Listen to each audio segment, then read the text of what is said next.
Students, तो finally वो दिन आ गया है जिस दिन हम कह सकते हैं कि इन टारगेट्स को कंप्लीट करने के बाद आप लोगों का 100% सिलेबस कंप्लीट हो रहा है। जिस टाइम पे स्टूडेंट सोच भी नहीं सकते थे कि इतने कम टाइम में कोई इंसान सिलेबस कंप्लीट करवा सकता है, वो भी एनसीईआरटी के साथ। अरे स्टूडेंट तो छोड़िए, टीचर्स की हवा टाइट हो जाती है एनसीईआरटी का नाम सुन के कि इतने कम टाइम में 9th और 10th की एनसीईआरटी कैसे कंप्लीट होगी। और ये आप लोगों को दिख रहा होगा। और आज मैं आप लोगों से जरूर कहूंगा कि जिन लोगों ने भी सिलेबस को कंप्लीट किया है, निश्चित तौर से आप लोग जरूर से जरूर बताइएगा कि इस जो महासंग्राम में थे आप 45 डेज के, आपको इस चीज का बेनिफिट देखने को मिला है या नहीं मिला है। गाइज, ये लास्ट टारगेट है हमारा, टारगेट डे 11 और 12। बीच में एक टारगेट हमने रिवीजन के लिए भी दे दिया था, अदरवाइज ये और भी जल्दी चीजें खत्म हो जाती। बस जो वो 3 दिन का आ रहा है, अभी आप हमारे पास बच रहे हैं 10 डेज। और मैं आप लोगों को ये प्रॉमिस कर रहा हूं कि ये 12 के 12 टारगेट अगर कोई भी स्टूडेंट करके चला जाए ना, तो किसी का बाप भी उसका सीबीटी 1 नहीं रुकवा सकता है। बात करें टेक्नीशियन स्टूडेंट्स की, तो बेटा आप आराम से इन टारगेट्स को कंप्लीट कर लीजिए।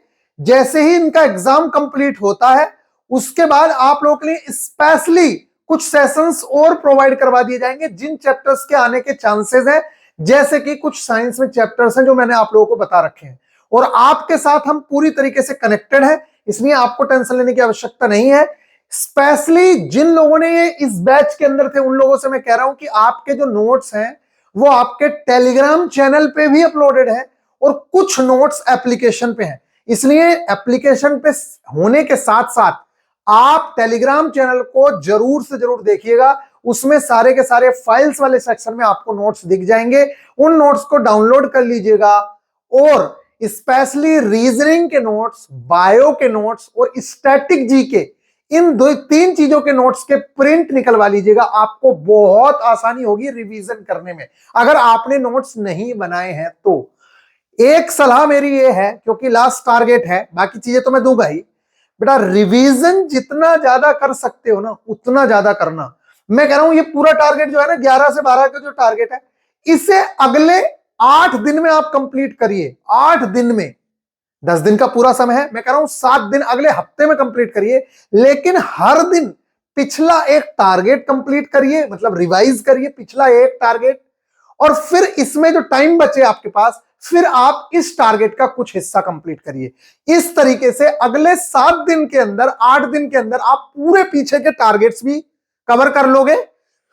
ये बात मैंने अपने पिछले टारगेट पे भी कही थी और आप लोगों को वीडियो भी बना के दी थी, तो आपने वो चीज फॉलो कर ली होगी। तो अब तक पीछे के 2-3 टारगेट्स का तो रिवीजन हो ही चुका होगा। और अभी आपके पास 10 दिन है, तो पिछले जो टारगेट है वो 6-7 आपके पास है, उन टारगेट्स का आप रिवीजन करिए। साथ में जो टाइम बच रहा है उसमें इस टारगेट को आपको अचीव करना है। बड़े ही आराम से आपका सीबीटी 1 निकलेगा, कोई रोकने वाला नहीं है। और ये बात मैं आप लोगों को बता दूं, मैक्सिमम चीजें आप लोगों को अपनी साइंस के अंदर एनसीईआरटी से देखने को मिलेंगी। जिस टाइम पे स्टूडेंट तो छोड़िए, टीचर की भी हवा टाइट हो जाती है एनसीईआरटी का नाम सुन के कि भाई डिफिकल्ट है, डिफिकल्ट है। मैंने उन 45 दिनों में भी आप लोगों को एनसीईआरटी से सिलेबस कंप्लीट करवा दिया है। ये चीज आप लोगों को भी पता होगा। और मैं आप लोगों से रिक्वेस्ट करूंगा कि जितने भी स्टूडेंट हमारे साथ जुड़े हुए थे, प्लीज एक बार आप लोग जरूर से जरूर बताइएगा कि इस बैच से आपको कितना बेनिफिट मिला है, किस तरीके की चीजें आप लोगों को देखने को मिली है, और इतने कम टाइम में जो हमने सिलेबस को कवर कराया है। और अभी घबराइए मत, देखिए मेन चीज है आपका सबकॉन्शियस माइंड। आप अपने माइंड को जैसे इंस्ट्रक्शंस दोगे, ये वैसे ही काम करेगा। अगर अपने माइंड को आपने ये इंस्ट्रक्शंस दिए कि हाँ भाई मैंने सिलेबस कंप्लीट किया है, मैंने सारे चैप्टर्स कंप्लीट किए हैं और मेरा एग्जाम भी बहुत बेहतरीन होने वाला है, पूरे कॉन्फिडेंट के साथ आप एग्जाम में जाएंगे और आपको उसके रिजल्ट्स अच्छे देखने को मिलेंगे।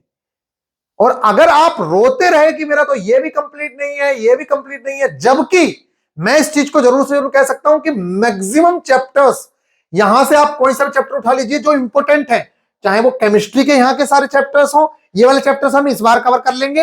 धातु अधातु कार्बन, ये बहुत छोटे छोटे चैप्टर है, कोई बड़ी बात नहीं है। इसमें तो कह रहे हैं कि ये हट भी गया, लेकिन यहां से भी क्वेश्चन आएंगे। हट गया वो भले ही, लेकिन यहां से भी क्वेश्चंस आने हैं, इसलिए इसको इग्नोर नहीं करेंगे हम लोग। बहुत छोटा सा बचा है सिलेबस हम लोगों का और उसको हम कवर कर लेंगे। लेकिन आप देखिए ये भी हम कवर कर चुके हैं, ये हम कवर कर चुके हैं और कुछ चैप्टर जो बचे हैं एक दो वो हम इस बार कंप्लीट करेंगे। बात करें बायोलॉजी की तो बायोलॉजी की भी मैक्सिमम चीजें कवर हो चुकी हैं। इधर भी हमारा बायोलॉजी का एक चैप्टर जो मोस्ट इंपोर्टेंट बचा है आनुवंशिकता, वो हम 2 घंटे के अंदर पढ़ लेंगे। बेहतरीन चैप्टर है और बहुत अच्छे से आपको समझ भी आएगा। ठीक है गाइज, तो ये सारे के सारी जितनी चीजें थी वो हम लोगों की हो चुकी हैं। तो अभी मेरा आप लोगों से एक मात्र रिक्वेस्ट है कि भैया इस टाइम पे आप जरूर से जरूर अपनी जो एनसीईआरटी की बुक है, आपने अगर आपके पास बुक होगी तो गाइज उस बुक को कुछ इस तरीके से आप लोगों को पढ़ना है। ये नहीं करना है कि पूरा पूरा टाइम लगाना है उसमें, जिससे कि आपके डायग्राम दिखते चले बस आपको। बाकी मैं टेस्ट बनवा ही रहा हूं, एक से एक बेहतरीन टेस्ट आप लोगों के पास जा रहा होगा। ये आप लोगों को भी दिख रहा होगा साइंस में, और अभी और भी टेस्ट अपलोड होने हैं।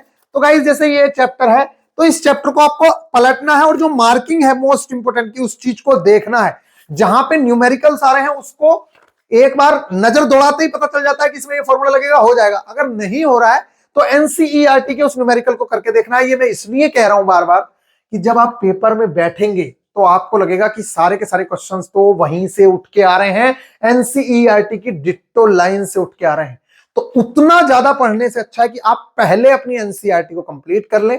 अगर आपके पास फिर भी समय बचता है तो आप बाकी के चैप्टर्स जैसे कि फ्रिक्शन है, और जैसे फ्रिक्शन वाला चैप्टर हो गया और डेंसिटी वाला चैप्टर हो गया, इसके अलावा मैंने आप लोगों को बताया था इसके अलावा मैंने आप लोगों को कुछ चैप्टर बताए थे, हीट एंड टेम्परेचर वाला चैप्टर मैंने आप लोगों को बताया था।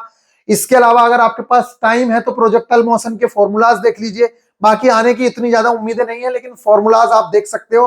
गाइस मैक्सिमम चीजें कवर हो चुकी हैं, टेक्नीशियन वाले स्टूडेंट्स को घबराने की आवश्यकता नहीं है। आपका सिलेबस भी सेम टू सेम है। आप इन 12 टारगेट्स को अच्छे से करिए, उनको रिवाइज करिए जितना अच्छे से हो सकता है। मार्क्स आपके निश्चित तौर से बढ़ने ही हैं। और बात रही उस चीज की कि टेस्ट, देखिए अभी तक आपको 75 क्वेश्चंस के जो टेस्ट लगवाए हैं उससे आपको बहुत ज्यादा बेनिफिट मिला है।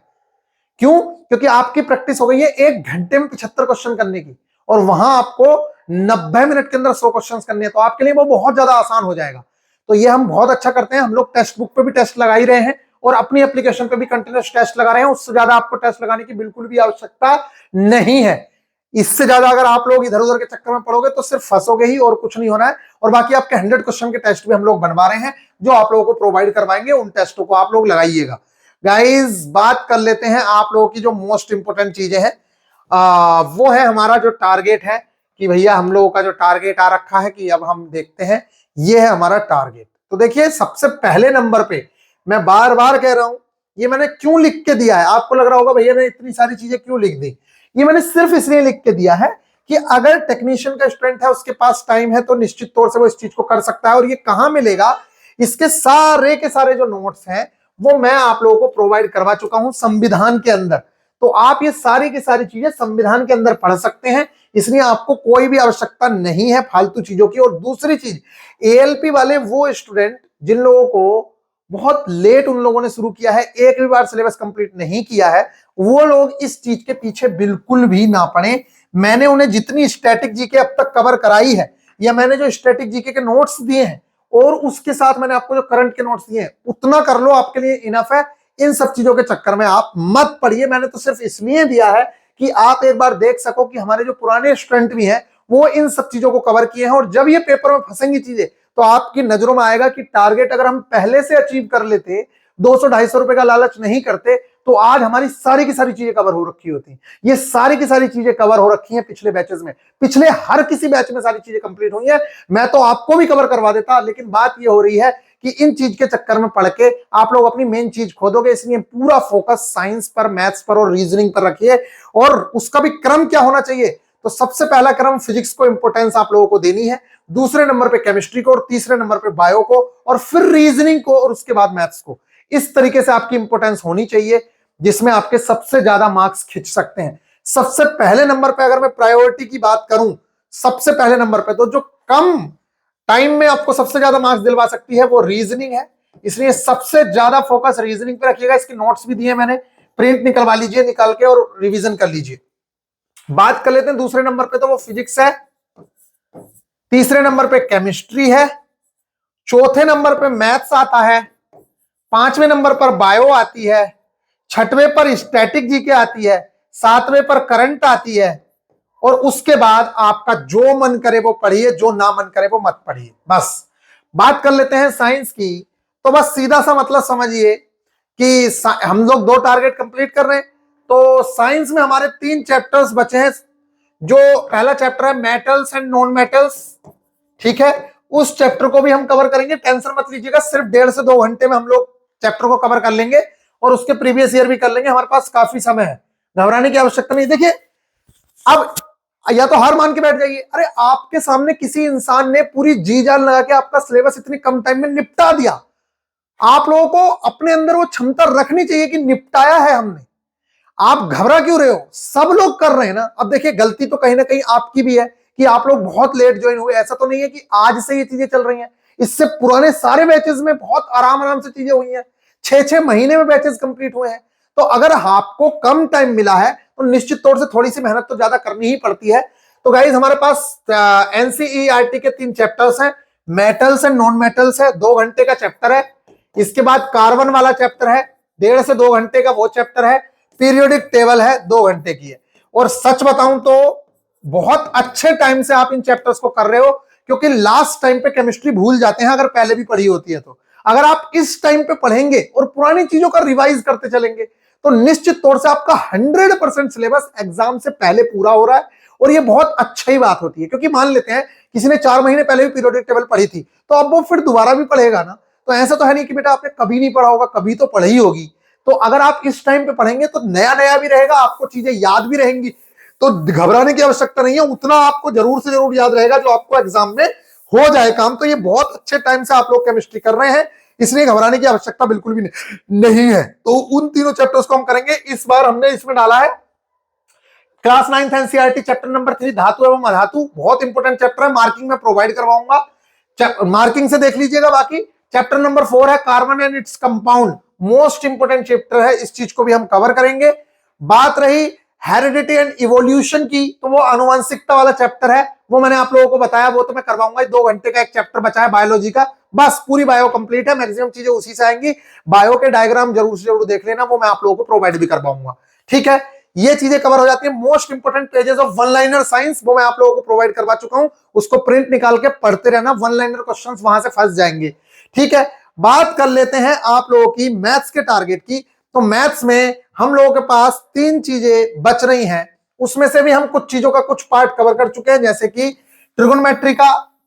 देखिए, अब मैंने आप लोगों को क्या कहा, कोई सा भी क्वेश्चन उठा लीजिएगा, कोई सा भी, 90% क्वेश्चंस जो हैं उन्हीं 5 फॉर्मूलाज पे मिलेंगे ट्रिगोनोमेट्री के अंदर, क्योंकि आपके यहां 10th लेवल बोलता है, इसलिए वो उन्हीं 5 फॉर्मूलाज के पीछे पड़ा रहता है।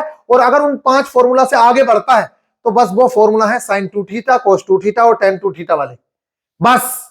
और 2 थीटा का फॉर्मूला का मतलब है कि cos a plus B sin a plus B तो ऑटोमेटिकली याद हो जाते हैं।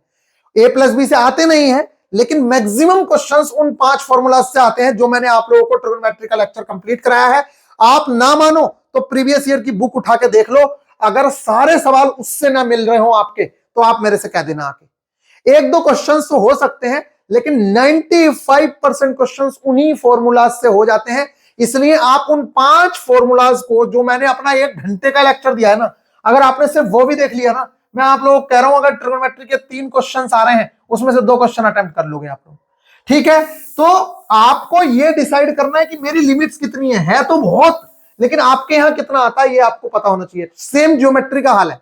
अब कोई लोग तो ट्रिगोनोमेट्री 50 लेक्चर्स में करा रहे हैं, कोई आदमी ज्योमेट्री 50 लेक्चर में करा रहा है, तो आपके पास टाइम है 50 लेक्चर्स का, तो इस टाइम पे सिर्फ वो करिए जो आपको जरूरत है।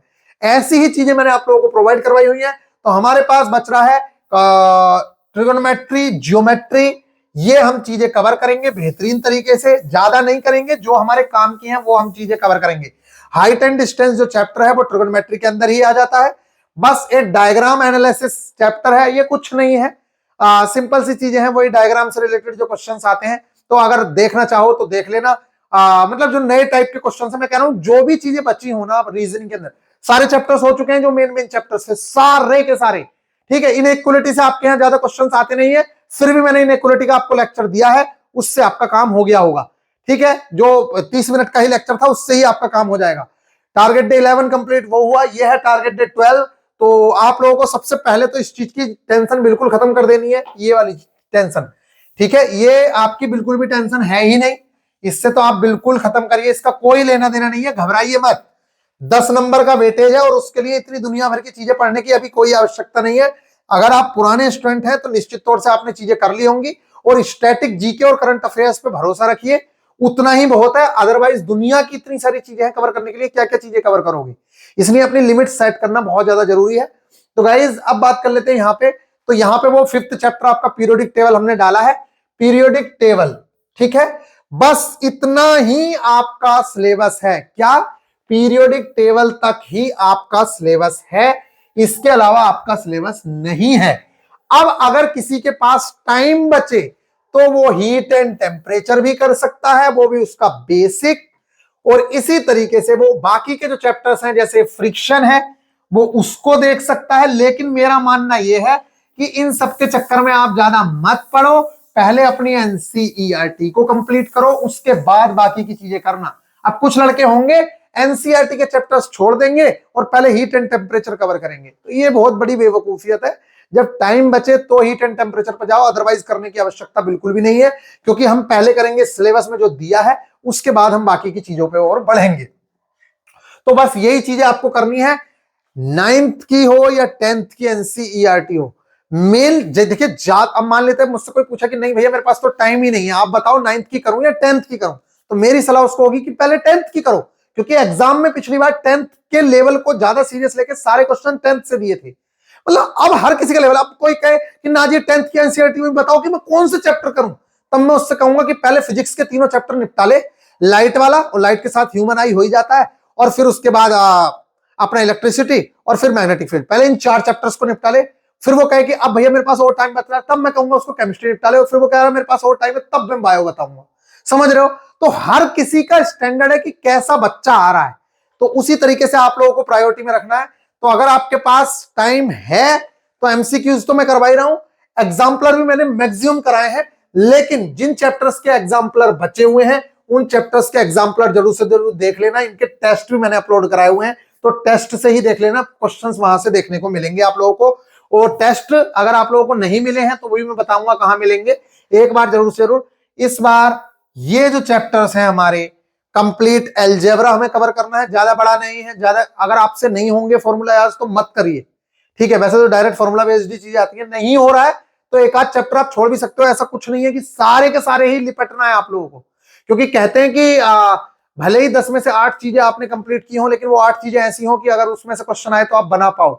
तो ऐसा नहीं है कि हर चीज पे लिपटना है, आप छोटे चैप्टर देखिए, जैसे मान लीजिए ये चैप्टर है, आपने सोचा कि चलो यार छोड़ो एक आध क्वेश्चन आएगा तो चलो देख लेंगे, मतलब ऐसे इग्नोर कर सकते हो, मेरे अकॉर्डिंग तो नहीं करना चाहिए क्योंकि अभी हमारे पास समय है। फिर भी अगर आप इग्नोर करना चाहो तो किसी एक चैप्टर को, चाहे आप पूरी ज्योमेट्री छोड़ना चाह रहे हो तो ज्योमेट्री छोड़ दो, या फिर मेरा मानना तो यह है कि मत छोड़ो। मेरा तो ये कहता हूं कि ऊपर ऊपर से तो देख ही लो, कम से कम कॉन्सेप्ट्स तो देख लो, कॉन्सेप्ट के दम पे ही काम हो जाएगा यार। हर किसी चैप्टर के 5 से 7 पेजेस के अंदर कॉन्सेप्ट कंप्लीट हो जाते हैं, तो कॉन्सेप्ट जरूर देख लो आप लोग जो आपके लेवल के हैं। जैसे ट्रिगोनोमेट्री है, आपको डर लग रहा है, लेकिन वो ट्रिगोनोमेट्री मैंने 1 घंटे के अंदर इतनी सारी करवा दी आप लोगों को, तो इस चीज का पता होना चाहिए कि क्या इंपॉर्टेंट है क्या नहीं है। तो कंप्लीट अलजेब्रा हमें कवर करना है, इसके साथ आप अलजेब्रा करियो या मत करियो बेटा, लेकिन द्विघात समीकरण, ये दो चीजें होती हैं, द्विघात समीकरण और द्विघात बहुपद, ठीक है, बहुत बहुत ज्यादा इंपॉर्टेंट है, मतलब इतना ज्यादा इंपॉर्टेंट है कि छोटा सा चैप्टर है और आपको मार्क्स बहुत ज्यादा देके जाता है, इसलिए बहुपद और ये द्विघात समीकरण, इन चीजों को जरूर से जरूर कर लेना। एक छोटा सा चैप्टर पॉलीगन, उसके अंदर वही दे देता है कि भैया किसी बहुभुज की 10 भुजाएं हैं, तो बताओ इसमें विकर्णों की संख्या कितनी होगी, या 10 भुजाओं वाले बहुभुज में एक कोण का मान कितना होगा। जैसे त्रिभुज में 60 डिग्री होता है या तीनों का 180 डिग्री होता है, इसी तरीके से चतुर्भुज में वर्ग में 90 का होता है, तो ऐसे ही वो पूछता है कि बताइए उसमें कितने डिग्री का एक कोण बनता है। तो आपसे ऐसे क्वेश्चन पूछे जाते हैं जो 15 से 20 मिनट में आपका कवर हो जाएगा। तो इन छोटे छोटे टॉपिक्स को जरूर कवर कर लेना, एक तो द्विघात समीकरण को और एक द्विघात बहुपद को, यहां से क्वेश्चन पूछेगा ही पूछेगा, ये बात समझ लेना। बाकी कुछ नहीं बचा है रीजनिंग के अंदर, सारी चीजें हो चुकी हैं बेटा। बस यहाँ पे मैंने डाल दिया है, कुछ नहीं मिल रहा था तो मैंने कहा चलो फिगर सीरीज ही डाल दें, फिगर सीरीज भी हम लोग कर चुके हैं, इसमें कुछ नहीं है, ठीक है, फिगर सीरीज क्या होती है कि पहली सीरीज ये है, दूसरी सीरीज ये है, तीसरी सीरीज ये है, तो बताओ चौथी सीरीज कैसी होगी। तो आदमी उसमें देख लेता है कि वो तो आप लोग हर प्रैक्टिस सेट में कर ही रहे होगे। तो बस ये आप लोगों का सिलेबस था और पूरी तरीके से हम लोगों का ये सिलेबस कंप्लीट हुआ। बात रही टेक्नीशियन स्टूडेंट्स की, तो मैं अभी भी कह रहा हूं कि घबराइएगा मत। जो आप कहेंगे कि भैया हमें ये नहीं मिल रहा है, भैया ऐसे है, मैंने सारे नोट्स आपको प्रोवाइड करवा दिए हैं, सारी चीजें कंप्लीट करा दी हैं। अब थोड़ा सा अपने दिमाग को रिलैक्स वाली फीलिंग दो कि हाँ भाई मेरा बहुत हद तक सिलेबस कंप्लीट हो चुका है। इनमें से कोई सा भी टॉपिक उठा लीजिए, मैक्सिमम टॉपिक आपके कवर हो चुके हैं, मैक्सिमम के सभी, चाहे वो नंबर सिस्टम हो, बोर्ड मास हो, डेसिमल, कोई टॉपिक नहीं बचा होगा जो आपका कंप्लीट नहीं हुआ है। सारे के सारे हमने टॉपिक कंप्लीट किए हैं, चाहे वो रीजनिंग के टॉपिक हो, चाहे वो मैथ्स के टॉपिक हो, चाहे वो साइंस के टॉपिक्स हो। सारे के सारे सिलेबस को कंप्लीट करना एक बहुत बड़ी चुनौती थी हम लोगों के लिए भी और आप लोगों के लिए भी, लेकिन हमने हिम्मत की है, आपने भी हिम्मत की है, तो उसके रिजल्ट्स भी आप लोगों को दिखेंगे। ये सारे के सारे चैप्टर्स हम लोगों ने कंप्लीट कर लिए हैं। तो गाइस बिल्कुल भी घबराइए मत, आपका भाई आपके साथ खड़ा है। एग्जाम में पूरी हिम्मत के साथ जाना है, ऐसे नहीं जाना है डर डर के कि मेरा ये। बेटा देख माइंड को ना जैसे इंस्ट्रक्शंस देते हैं ना, माइंड वैसे काम करता है। इसलिए कहते हैं मन के हारे है हार है, मन के जीते जीत। इसलिए आप अपने मन से मत हारिए। जो इंसान देखिए जैसे ठंड लग रही है तो एक बार आदमी हिम्मत करता है कि यार मैं चलो कोशिश करता हूं कि ना लगे ठंड, तो मैक्सिमम केसेस में उस इंसान को ठंड नहीं लगती है। लेकिन जब आपने अंदर से मान लिया कि हाँ यार अब हो गया, तो फिर उस समय हार होती है आपकी। बाहर की ठंड से हार नहीं होती है, हार तब होती है जब आप मान लो आप ही के सामने दूसरा बंदा शर्ट में जा रहा होगा और आपको जैकेट के अंदर भी ठंड लग रही होगी। आप देखते हैं गरीबों के बच्चे ऐसी नंगे फिंगे घूमते फिर रहे हैं, आपको ठंड। मतलब जब आप मान लोगे ना कि हाँ भाई अब नहीं, बस वहीं पे हार होती है। इसलिए आप मन से मत हारिएगा, अंतिम समय तक लड़ना है। और बस मैं आप लोगों से एक ही बात कहूंगा, लास्ट दिन है, मां बाप की खातिर, हमारे खातिर इतना जरूर कर लेना बेटा कि जितनी आपने की है ना अब तक मेहनत, मेहनत एक तरफ है, रिवीजन और अपने नोट्स को मत भूल जाना। 10 दिन का समय है, बहुत समय है रिवीजन के लिए। आप रिवीजन और नोट्स को मत भूल जाना। अगर आपने रिवीजन और नोट्स को भूल गए और इन मैराथन के चक्कर में, प्रैक्टिस के चक्कर में पड़ गए, तो आप लोग अपना, मतलब मैं ये नहीं कह रहा हूं कि उससे फायदा नहीं होगा, उससे अगर 2 नंबर का फायदा होगा ना, तो आप अपने नोट्स से 10 से 12 नंबर का फायदा लोगे। इसलिए अपने नोट्स को मत भूलना। अपने नोट्स बहुत इंपॉर्टेंट होते हैं। अगर आपके नोट्स नहीं है तो जो मैंने नोट्स दिए उसको प्रिंट निकलवा लीजिए, चाहे, ठीक है, सारे नोट्स नहीं, रीजनिंग के नोट्स निकलवा लीजिए, बायो के नोट्स निकलवा लीजिए। रीजनिंग, बायो और स्ट्रेटेजी के, इनको आप पढ़ लीजिए, आपको काफी हद तक हेल्प मिल जाएगी। तो एक तो रिवीजन और नोट्स को नहीं भूलना है, और दूसरे नंबर पे जो मोस्ट इंपोर्टेंट चीज है वो ये कि बेटा पेपर में, लास्ट बार बोल रहा हूं, पेपर में कम से कम 2 राउंड, एक भी बच्चा ऐसा नहीं होना चाहिए जो ये कहे आके कि भैया मैंने लास्ट तक पेपर नहीं देखा। अगर बेटा तुमने मेरा स्टूडेंट होते हुए भी लास्ट तक पेपर नहीं देखा, लानत है आप लोगों पे, ये बात समझ लीजिएगा। बाकी चलो मिलते हैं, और मोटिवेट मैं करता रहूंगा, वीडियो भी दूंगा एग्जाम से पहले, और हमारी टीम आप लोगों को मिलेगी, हम भी मिलेंगे आप लोगों को एग्जाम सेंटर पे लाइव, और वहां पे आप लोगों को टी शर्ट भी दी जाएंगी। जो लोग बहुत बेहतरीन अनाउंसमेंट कर रहा हूं, जो बहुत बेहतरीन एनालिसिस करवाएंगे, जो लोग बहुत अच्छे से, जिनका एग्जाम होगा हम लोगों को पता चल जाता है एनालिसिस से ही, उन लोगों को हम अपनी तरफ से टी शर्ट भी गिफ्ट करते हैं। तो गाइज पूरी तरीके से रेडी रहिएगा, मेरी ओर से बेस्ट ऑफ लक है। और अभी यहां खेल खत्म नहीं हुआ है, अभी तो बेटा जोश भरना बाकी है। ये 10 दिन हम आपके अंदर पूरी तरीके से जोश भरेंगे, जिससे कि आप एग्जाम में पूरा कॉन्फिडेंट होके जाएं और डरे नहीं, पेपर को फोड़ के आना है। आपने जो पढ़ा है वो पूरी इंडिया का बेस्ट कंटेंट पढ़ा है, आपने कोई ऐरा गहरा या एक जगह पे सीमित होकर नहीं पढ़ा है। आपके लिए जो बेस्ट था वो आपको दिया गया है, इसलिए घबराइएगा मत। अभी देख रहे थे यूट्यूब पे भी वीडियो, हमने भी देखी वो वीडियो, खैर क्या बोले, जो बच्चा ये बोल रहा है कि 66 नंबर आ रहे हैं, 63 नंबर आ रहे हैं, उस बच्चे को ये नहीं पता है कि मार्क फॉर रिव्यू क्या होता है। मार्क फॉर रिव्यू क्या होता है, समझ आ रही है? इसलिए दिखावे पे मत आइए, रियलिटी से रूबरू होइए। आपके साथ 20-20 हजार बच्चे, 50-50 हजार बच्चे टेस्ट लगा रहे हैं टेक्स्ट बुक पे, और देखो आपके इतने अच्छे स्कोर आ रहे हैं कि किसी की बच्चे की रैंक 123 आ रही है, किसी बच्चे की रैंक 18 आ रही है, हमारे ही बच्चों की रैंक। तो अगर आप उन बच्चों में 18 रैंक लेके आ सकते हो, 23 रैंक लेके आ सकते हो, तो आप 100% सिलेक्शन ले रहे हो। इसलिए किसी के बाप से डरने की आवश्यकता नहीं है, क्योंकि ये भाई आपका आपके साथ खड़ा है। अगर किसी भी समय कोई भी जरूरत हो मेरे से बताइएगा, लाइव मीटिंग करेंगे आप लोगों के साथ, आपका डर नहीं रहना चाहिए बस। ठीक है गाइज, अपने माँ बाप के खातिर इतनी मेहनत करनी है कि साला सीबीटी 2 की तैयारी करने के लिए सोचना ना पड़े, पेपर दे के आने के बाद सीबीटी 2 की तैयारी में लग सको, उतनी मेहनत जरूर कर लेना। मिलेंगे नेक्स्ट वीडियो में, ख्याल रखिएगा, टेक केयर।